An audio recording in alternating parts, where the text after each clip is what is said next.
Hello everyone, speed test discussion में आप सभी का स्वागत है। और आज के इस डिस्कशन में जो आपके एसटी नंबर 5 मैथ्स के क्वेश्चन में जो थे उसमें उनका डिस्कशन हम लोग कर लेते हैं। उनके आंसर्स क्या थे एक बार वेरीफाई कर लेते हैं। तो क्वेश्चन नंबर 21 से स्टार्ट होगा यहाँ पर कहानी सारी। और सबसे पहला क्वेश्चन हमारे पास था एक रेशियो के आधार पर बड़ा छोटा सा बढ़िया सा प्रश्न कि 1156 को दो व्यक्तियों के बीच में 13:21 के अनुपात में बांटा गया। जिस व्यक्ति का अधिकतम हिस्सा है उसे कितने रुपए मिले ये हमें बताना है। तो भाई क्या है, दोनों व्यक्ति हैं, मतलब कि पहला व्यक्ति और दूसरा व्यक्ति, और इनका अनुपात कितना है 13:21। अगर दोनों को जोड़ दिया जाए तो टोटल 34 हो जाएगा। और 34 की जगह पर प्रश्न में कितना दे रखा है 1156। और हम जानते हैं 34 का वर्ग होता है, 34 का स्क्वायर 1156। तो भाग करेंगे, एक का मान कितना आएगा, एक का मान भी 34 के बराबर आ जाएगा। कैसे, 1156 को 34 से भाग कर दे। पूछा क्या है, जिसको अधिकतम हिस्सा मिला उसे कितने रुपए मिले। तो भाई 13 और 21 में अधिकतम कौन सा, 21 वाला, मतलब 21 का मान पूछा गया कितना होगा। तो 34 की गुणा हो जाएगी 21 से। 21 चौक 84 का 4 हासिल 8, 21 या 63 और 8 कितना हो जाएगा 71। तो यानी कि 714 हमारे यहाँ से उत्तर बन जाएगा। ऑप्शन संख्या ए लग जाएगा। अगला प्रश्न, 20 व्यक्ति किसी काम को 10 दिन में करते हैं, 20 पुरुष, और 12 महिलाएं इसी काम को 10 दिन में करती हैं। तो 15 पुरुष और 6 महिलाएं उस कार्य को पूरा करेंगे। तो पूरा कार्य करने में कितना समय लगेगा ये बताना है। तो देखो क्या करेंगे, 20 पुरुष करते हैं 10 दिनों में। तो कुल व्यक्तियों की संख्या को, पुरुषों की क्षमता को m मानते हुए अगर हम दिन से गुणा कर दें तो ये कुल कार्य हो जाएगा। 20 पुरुष करते हैं 10 दिन में, और क्या दे रखा है 12 महिलाएं करती हैं ऐसे 10 दिन में, मतलब महिलाओं की क्षमता को अगर W मान लिया जाए तो 12 महिलाएं करती हैं इसको 10 दिन में। ये भी कुल कार्य है। अगर दोनों कुल कार्य हैं तो दोनों को हम बराबर कर सकते हैं, क्योंकि ये समीकरण हम कार्य के संदर्भ में बनाते हैं। तो यहां से क्या होगा 20m बराबर 12W हो जाएगा। कैसे, 10 से 10 कट जाएगा। तो पुरुष और महिलाओं की क्षमता का अनुपात कितना हो जाएगा 12/20, यानी कि 3/5। और ये जो हमारी समीकरण बनती है ये वर्क यानी कार्य की समीकरण है।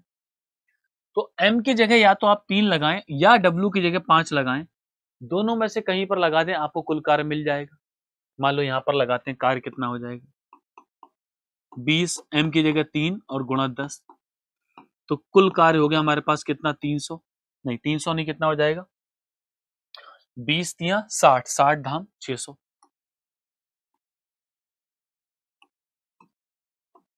600। इस कार्य को कौन करने वाला है, इसको करने वाले 15 पुरुष और 6 महिलाएं। तो पुरुष की जगह पुरुष की क्षमता और महिलाओं की जगह महिलाओं की क्षमता। 15 पुरुष और 6 महिलाएं। समय, समय कितना लगेगा 15 पुरुष और 6 महिलाओं को इस पूरे कार्य को करने के लिए 600 को भाग कर दो। 15 पुरुष, तो पुरुष की जगह पुरुष की क्षमता 3 और 6 महिलाएं, महिलाओं की जगह क्षमता उनकी 30, यानी कितना हो जाएगा आपका 600 बटे 45 75, ये हो जाएगा। और अगर इसके ऑप्शन देखे जाएं तो क्या आ रहे हैं भाई 10 4 6 8, किससे गुणा की जाए, चाहे तो ऑप्शन रखकर देख लें या फिर इसको देखो लगभग लगभग 8 सत्ते 56 होता है। तो 8 बार भाग करके देख लें तो 8 हमारा उत्तर हो जाएगा। और उस आधार पे हमारा ऑप्शन संख्या डी इसका आंसर आएगा। एक सरलीकरण का सवाल है छोटा सा, ये दशमलव यहाँ पर नहीं है, ये है 11 से गुणा करके। भाई हम जानते हैं 32 का वर्ग 1024 होता है, तो उसका वर्गमूल कितना आ जाएगा 3.2। दशमलव के बाद चार चार संख्याएं, मतलब बटे में 10,000 आएगा, तो उसका वर्गमूल कितना आएगा 100। और 256 का वर्गमूल 16, और 16 को जब 100 से भाग करेंगे तो ये बनेगा 0.16 और गुणा 11.11। यहाँ जीरो लगा दे, दशमलव हट जाएगा, 16 दूनी 32। ठीक, तो क्या होगा 222.2, इसका उत्तर आ जाएगा। ऑप्शन संख्या बी आंसर बनेगी।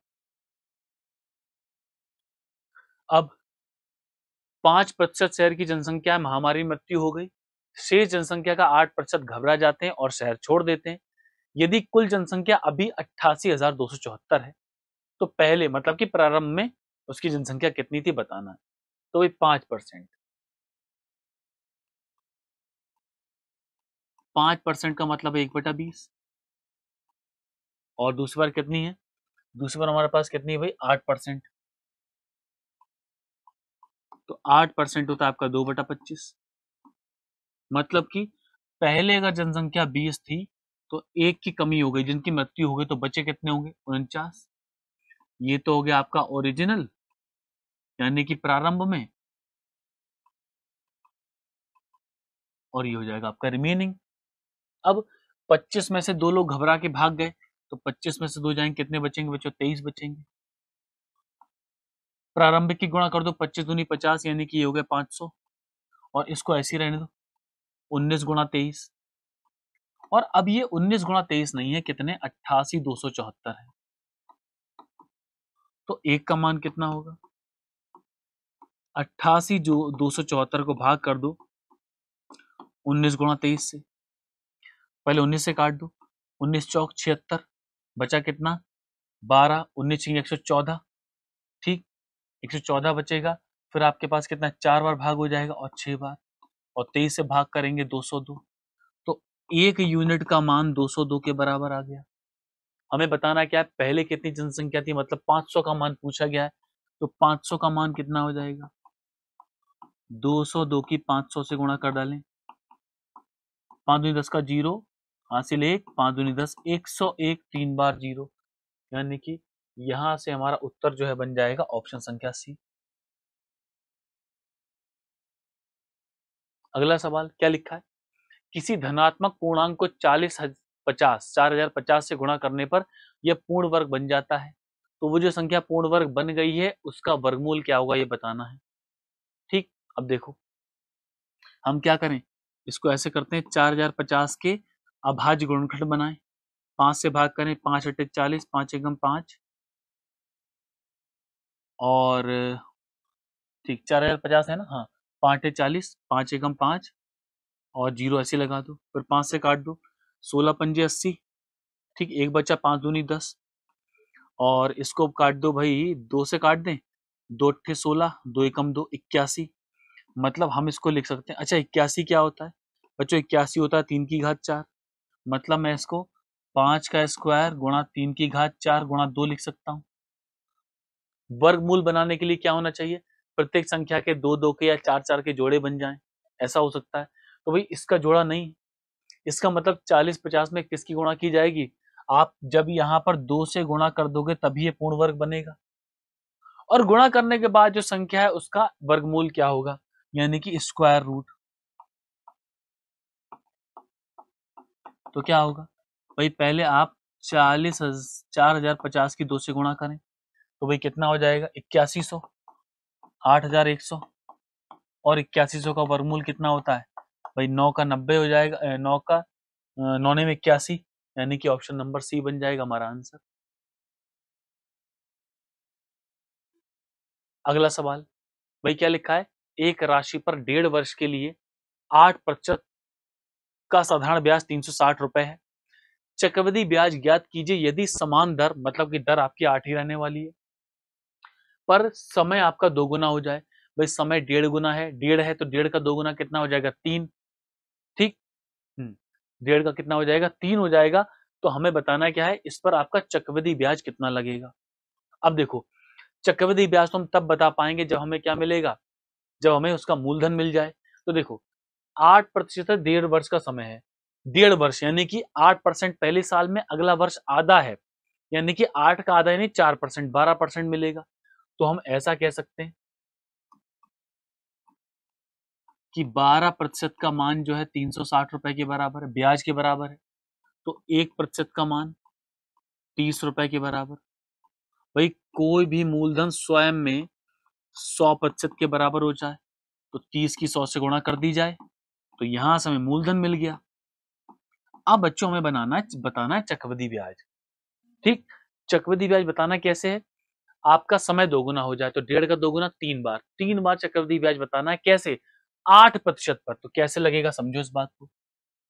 3000 है, पहला वर्ष पूरा होगा, आपको इस पर 8% ब्याज मिलेगा। 8% कितना हो? डबल जीरो कट जाएगा, यानी कि 240 पहले वर्ष में। दूसरे वर्ष में जितने भी रुपए दिखते हैं प्रत्येक वर्ष पर हमें ब्याज मिलता है, तो रुपए कहाँ कहाँ पर है, एक तो ये लिखा हुआ है और एक ये लिखा है। ये दूसरी वर्ष की बात है, अगर 8% लगा दे तो कितना आ जाएगा इसका 240, और इस पर भी अगर 8% लगाएं तो कितना आएगा भाई, 24 अट्ठे कितना होता है 192, एक जीरो कट जाएगा तो 19.2, 19.2। अब आ जाओ तीसरे वर्ष में, तीसरी बार में जितने भी रुपए दिखते हैं प्रत्येक रुपए पर ब्याज लगता है, तो कहाँ कहाँ पर लगेगा, एक यहाँ पर लगेगा, 1 2 3 और एक यहाँ पर 4, मतलब कि एक बार यहाँ पर 8%, एक बार यहाँ पर 8%, एक बार यहाँ पर 8% और एक बार यहाँ पर 8%। खाली हमें गुणा यहीं पे करनी है, बाकी तो सब कैलकुलेट कर चुके हैं। ये कितना आ जाएगा 240, ये कितना आएगा 19.2 और ये 19.2, और ये कितना आएगा, पहले 8 की गुणा कर दो, 8 दूनी 16 का 6 यहाँ से लगा 1, 8 ने 72 और 1 73, 8 एकम 8 7 15, तो 1.536 हो जाएगा। तो लगभग में इसका उत्तर बनने वाला है, देखते हैं क्या आएगा इसका उत्तर। देखो ब्याज कितना होगा, 240 को 3 बार जोड़ो, 240 240 240, चक्रवृद्धि ब्याज यानी कितना हो गया आपका 720, 19.2 19.2 19.2, 19 3 बार है तो 19 3 57 और 57.6 कर दो इसको, यहाँ पर आ जाएगा आपका 57.6 और बचा कितना 1.536,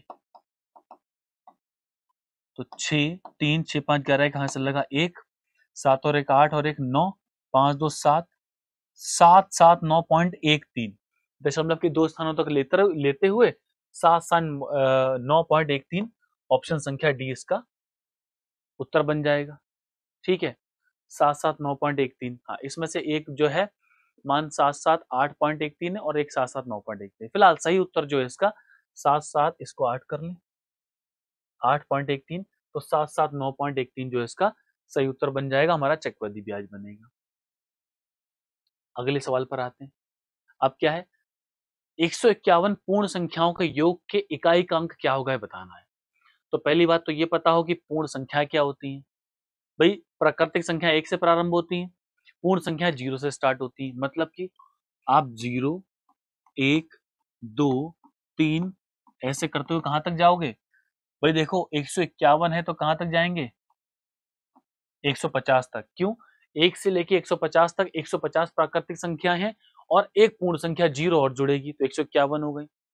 अब देखो हम क्या करें, 1 से लेके 150 तक जोड़ लें, ठीक 1 से लेके 150 तक जोड़ लें, तो 1 से लेके 150 तक क्रमागत संख्याएं, ये सारी प्राकृतिक संख्याएं हैं, तो इनका योग क्या होता है बच्चों, इनका योग होता है सम, अगर हम करें वो होता है n प्लस 1/2, मतलब कि क्या आएगा, 0 तो शुरुआत में रहेगा ही, 0 को अलग कर दो, हम खाली 1 से लेके 150 तक जोड़ रहे हैं, मतलब कि n यानी कि 150 और 150 में एक जोड़ो 151/2, 2 से काटेंगे 75, तो अब 0 जोड़ोगे तो 0 से तो कोई फर्क पड़ेगा नहीं, तो इनका जो सम है वो बनेगा 75 गुणा 151।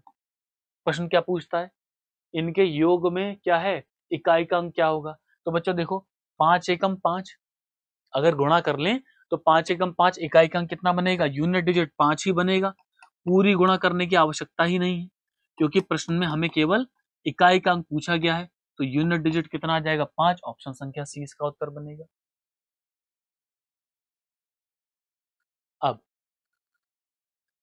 Find the mode if mean and median are 4 and 5 respectively, माध्य और माध्यिका आपके पास है, तो बहुलक यानी कि मोड क्या होगा। तो बच्चों मोड क्या होता है, मोड होता है 3 गुणा मीडियन माइनस 2 गुणा मीन, बस इतना कर दो। मीडियन कितनी है बच्चों, मीडियन कितनी है 5 माइनस 2 गुणा मीन, मीन कितना है 4, तो 5 3 15,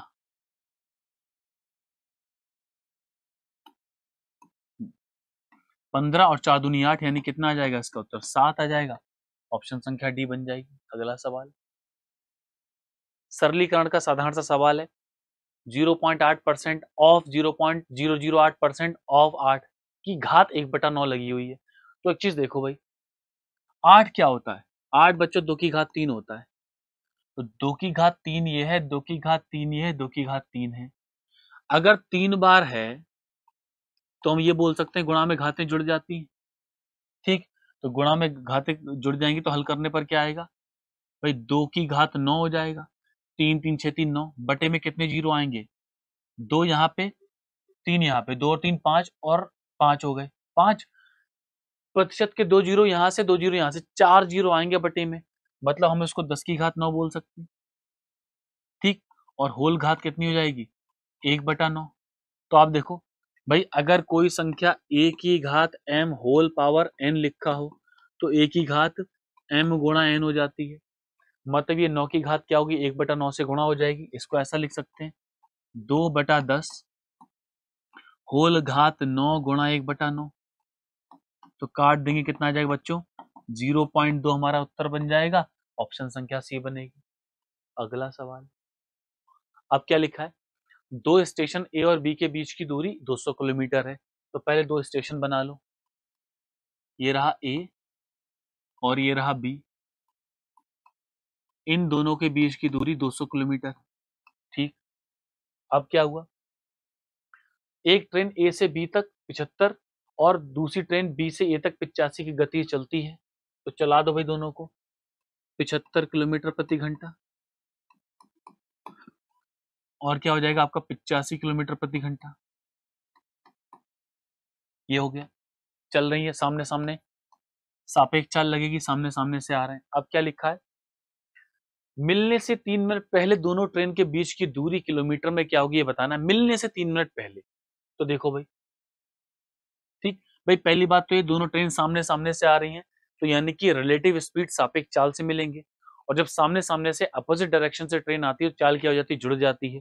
ठीक, तो दूरी बराबर क्या होगा, दूरी बराबर चाल गुणा समय, यानी कि 75 प्लस 85, और समय हमने टी घंटे मान लिया, तो समय कितना हो जाएगा, 200/160, काट दो भाई, 5/4 घंटे, या फिर 5/4 के मिनट बना लो, 60 से गुणा कर दो,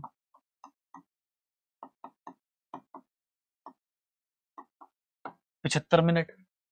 कहने का मतलब ये है कि भाई ऐसा होगा कि वो 75 मिनट के बाद आपस में मिलेंगी।